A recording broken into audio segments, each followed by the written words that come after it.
বন্ধুরা, heavy nice day. তোমরা কেমন আছো? আশা করি ভালো আছো। আমিও ভালো আছি। আর দেখো স্নান সেরে নিয়েছি। কাল ছিল জন্মাষ্টমীর পূজা, প্রচুর বাসন ছিল জানো তো। তো ঠাকুরকে একটু প্রসাদ দেওয়া হয়েছিল, তোমার একটু খিচুড়ি, পায়েস, ফ্রাইড রাইস এগুলো মেয়ে করেছিল, আলুর দম,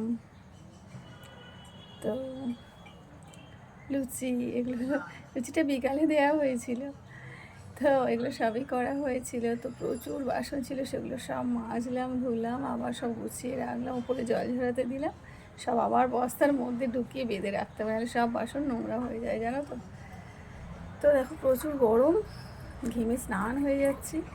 আর এদিকে কাজকর্ম প্রচুর হয়েছে, তো নিজেরও বাসন ছিল প্রচুর, ঠাকুরেরও বাসন, প্রায় 2 ছড়ারও বেশি বাসন নিয়েছি জানো তো। তো চলো, এবার আজকে সানডে জানো তো, প্রচুর খাটনি রয়েছে, দোকানেও খাটনি আছে, মেয়ে পড়তে যাবে। তো আস্তে আস্তে চলো বেরিয়ে পড়ি। চাটা হয়ে গেছে, চা খাবো, ওখানে রাখো, মেয়ে চা দিচ্ছে। তো চলো দেখো ওয়েদারটা, দেখো কি সুন্দর একটা নরম ওয়েদার, কিন্তু একটা গরম, প্রচুর গরম, দেখো প্রচুর গরম। তো